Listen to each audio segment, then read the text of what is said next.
In today's episode of the Free Game Collection, I'm going to go back to the roots of the original series. In the Free Trading Game Collection, which was a series that I ran for nearly a year and built up this video game collection that you see behind me, I used to go into CEX and spend some of the profit. Now, we don't have profit in this series just yet. In fact, if anything, we're in minus. But the way that I'm going to work this series means that I can do whatever I want, whenever I want, so long as I balance the books at some point. So in today's episode, I'm going to go back to the roots of my original series and I'm going to go and buy some games in CEX with cash, which is not something that I actually recommend you do, to be fair, but when they're cheap and cheerful like the ones that I've picked up today, then why not? But not only that, I have a question to ask because I've picked something up and I don't know whether to sell it for a profit, which would actually pay for everything that I've bought today, as well as put us in a plus for the series, or do I keep it because I actually quite like it? Before we get into any CEX pickups though,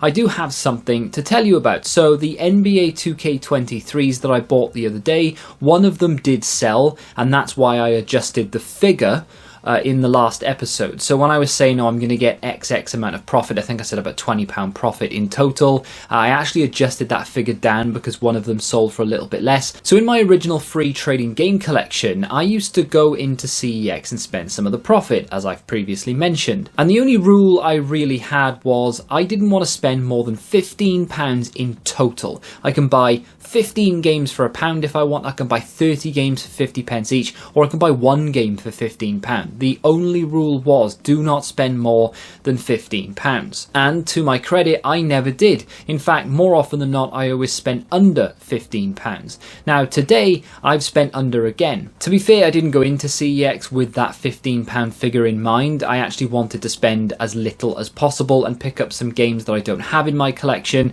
that are not necessarily uncommon, but I want to fill the gaps. I've previously mentioned with my Xbox 360 collection in particular that I've got a lot of the staples, but I don't have some of them, and those are the ones that I'd like to pick up today.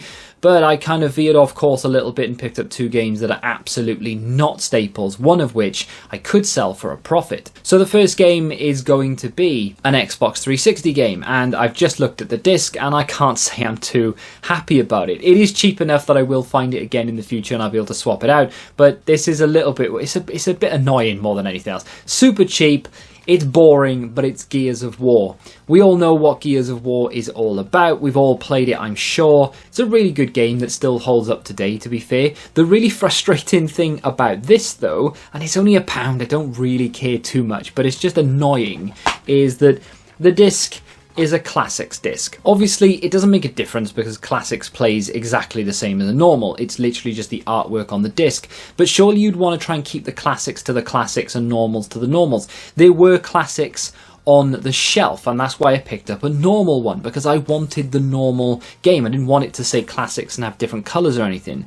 So to get the disc, I don't know, whatever. £1 spent on that one. I don't have it. I forgot which one I did have. They have a large number of all of the Gears, and I couldn't remember whether I had the second one or the third one. I have the third, so now I need to write that down somewhere. I'm pretty sure someone said you're going to need to start writing down what games you do and do not have because you won't be able to remember. And I was like, nah, I'll remember. And I was in there, I was like, oh damn, should have written it down. So I have Gears 3, I now have Gears 1. I now need to pick up the second one, and then we can move on with however many more there are after that. The next game I pick up isn't going to be one off the list or anything. Of course, if you have missed that episode, go check it out. I go through the entire list of the Xbox 360 games I want to pick up. This will mark my final Xbox 360 pickup of this episode. I tried to diversify a little bit and go for a couple of other platforms, so I'll show you those in just a second. This isn't a game that I needed to plug a gap anywhere, but I am a massive fan of the 360, and this is one of those games I have some of the fondest memories of playing.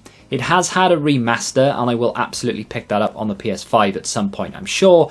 This is Alan Wake. Now, when this came out, this game wasn't really that big. I don't remember selling that many copies because I worked in GameStation at the time, and I didn't really sell that many. My manager at the time was the only one that I saw rave about. He said it was a really, really good game. The story was fantastic and he loved it. So it took maybe, I don't know, a few months after it came out. I picked it up, I played through it, and I absolutely agree. This is a great game. hence the reason why it has a remaster. It's really creepy in places, it does have a very good story, and I just really like the game in general. There's absolutely nothing wrong with this in my opinion. It'll be interesting to see how it holds up in its original form, and then when I go to play the remaster, how that plays as well, because I didn't touch it specifically because I wanted to play this again first. So if you have played Alan Wake, let me know what you think of it in the comments, and if you've played both the original and the remaster, is the remaster worth picking up? I think it's actually really cheap, like 15 to 20, somewhere in that region. Before I move on to more pickups, something in the background is going to change in the next video, and that is going to be the PlayStation 2. I've said for a long time that I'm trying to sell it, and it has eventually gone. I'll put the price that I got for it on screen. I thought it was a really good price. The games I'm going to sell with it are just games I've managed to accumulate over time that I can't trade in because they're too badly scratched. And I say badly scratched, they're not, they play, because I've tested them all, they all work, they're just not in great cosmetic condition. I put that in the listing, but I managed to get a pretty good price for it. I think I've got a round trade price for the box PS2 and all the games. Now, all the games to me were worthless. No one was going to buy them individually, so I'm happy to pick up that price. And of course, they pay postage as well. Now, it would be easy for me to say, well, we acquired that in the last series, but seeing as how this is almost just a continuation, I've just reset the figures, I'm going to add all that profit in. I'm not going to add any of it. I'm not going to say, oh, I'll just give myself 50 quid. I'm not going to touch it. It cost me 20. It's paid for itself already because it came with, no, it cost me 40 actually. It came with a box, and I haven't got footage of this because this was like in episode 2. Came in a massive box of like with a Mega Drive, a DS, loads of games, and I sold nearly all of that, and it just paid for itself like 3 or 4 times over. So that is absolutely free. However, just worth mentioning because some of you will notice that that isn't there anymore. I still have a slim PS2, so I can still play my PS2 games. It's just I'm going to have to rearrange the background, that's all. And back to CEX we go. Now, before I show you my pickup that I don't know what to do with, do I sell it for a profit to pay for everything and put us into profit for the series, or do I keep it? I'm going to show you a game that I've never heard of before, but I looked at the back of it and I was like, do you know what? That looks like a little bit of me. Let's pick it up. This is a PlayStation 4 game, which is a little bit of a surprise that I actually picked it up. Although saying that, I do like my PlayStation 4 collection. I'm more than happy to trim it down whereas I see fit, because I don't actually play every single one of them all the time, and I'm happy to chop and change or whatever. But this one just, I don't know, it appealed to me, and it wasn't expensive. I've never seen it before, and I wouldn't say a massive RTS fan, but I do really like top-down strategy games. This is Shadow Tactics. Is it Blades of the Shogun? Yeah. So I really like the look of the back of this. It looked really vibrant in certain areas on the maps, and the idea of it just really spoke to me. I think you I think you control up to 5 different characters, as it says on the back of the box. But I would imagine that the majority of what you're going to be doing is infiltrate different sort of bases, if you will. And I'm going to have to creep around a few people. I'm going to have to take down some enemies stealthily and then go and use my my skills in order to take out the main target. I would imagine that that's how it's going to play. I don't know anything about it. I haven't seen any gameplay. So if you've played that one, let me know what you think of it in the comments. So far, we've only spent 7 quid. Now, this next game is equally as cheap as Shadow Tactics. However, it has the potential to make even more. I've spoken a lot on this channel on how to profit from CEX, and some of you have said that you just don't have the time to make 2 or 3 quid profit here or there, but there is definitely some more money to be made, and of course it will depend on which CEX you visit, what stock they have, how lucky you are, etc. There are several ways to do it. You can look for undervalued Xbox original games, for example. They have plenty of Xbox original games across all of the CEX stores, and some of them take a little bit longer to creep up than the market does. So if you go on eBay and you look for a particular game, I think there was a Turtles game not that long ago on the original Xbox that was selling online for 30, and you could get it for about 7 or 8 in CEX. They have since adjusted the price on that one, but that's just one example. There are quite a lot of Switch games that are undervalued in CEX. They have started to creep up a little bit recently, but my favourite and the most common, I think, is going to be Steelbooks.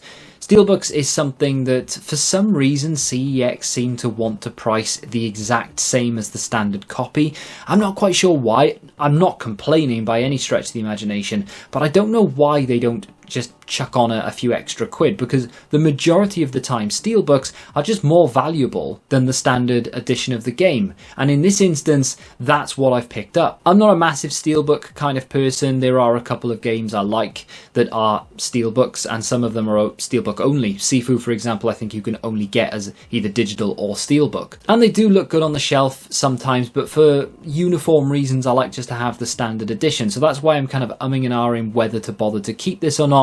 This is Project Cars 2. Now, like I said, this is the Steelbook, so it has the slipcover, which isn't always present, which is nice. And then the Steelbook itself is actually a really nice Steelbook. It's in pretty good condition, still has the seal, although it has been broken. But the point is, when they have this, in my opinion, straight away when you see this, that it's still there, and you can see that it's not completely grubby, you know that the person looked after it very, very well, and you know it's going to be in good condition. And it was instantly, so really happy about that. But I do really like this Steelbook. In my opinion, the slipcover actually ruins it a little bit because you can't see how nice this is. Still has the Project Cars 2 sticker pack that comes with this tin edition. The disc is in immaculate condition, and it also comes with a Japanese car pack DLC, which may or may not have been claimed, I'm not sure. This is really, really nice. On eBay right now, I think I could probably get about 20 quid for this, but given how nice the condition of the Steelbook itself actually is, there is a very good chance I could push for more, as it comes with the sticker pack as well. It only cost me £4, and that is the beauty of the Steelbooks in CEX. There are plenty dotted around the place. In fact, not that it's worth much more than I paid, I picked up Fallout 4 not that long ago. This is also Xbox One. Now, this doesn't come with any sort of slipcover, which is fine, because it cost me £1. I also have Lost Planet on the 360, which again I think cost me like £1 or £1.50, the same price as the standard edition, but it's just that little bit more impressive. And in fact, the Steelbook of Lost Planet comes with like a soundtrack and thing as well. My Resident Evil Village on the PS5 is a Steelbook. Now, this was again the exact same price as the standard edition. The reason I picked this up, incidentally, was because they didn't have a normal Village, and I thought, well, if I'm ever going to buy it, now's a good time to buy it because I get the Steelbook for the same price. And at the time, these were going for around £10 or £15 more on eBay. I've no idea how much they're going for now. They may have crashed for all I know, but I was really happy to add that to the collection. I have a couple more dotted around the place, but my point is Steelbooks are very, very profitable, or can be, I should say, in CEX. The question, though, obviously, is what do I do with this? I quite like Project Cars. In fact, I enjoy most racing games. I do want to pick up the majority of the Forzas on the Xbox, whether it be the 360 or the Xbox One, and I do want the original Project Cars, the second one, and indeed the third one. I didn't play too much of this. I was still playing the first one when this came out because I didn't really play it that often, and I was more than happy. The graphics on this game are phenomenal. But as I can pick up the standard edition of this for, well, £4, maybe even less if I look on eBay or indeed Vinted, car boot sales for example, if the rain ever stops lashing down, I can sell this on, make all that money back and the profit, and then still pick up the game for pennies anyway. But at the same time, that would look pretty good on the shelf, no? I am leaning on the side of keeping it, I won't lie to you, but if you think maybe we should cash in on that, let me know. But of course, in the future, if I decide to keep it now, it doesn't mean I can't sell it in 2, 3, 4 weeks' time. So I don't know, maybe I will keep it for now, but let me know what you think in the comments. Have you managed to pick up a banger of a Steelbook deal in CEX recently? Or maybe you've gone in, saw something that was undervalued, picked it up and flipped it for a profit. I'd be interested to read those as well. If you'd like to check out another video from me from way back in the original series, you can click here. And until the next time, goodbye.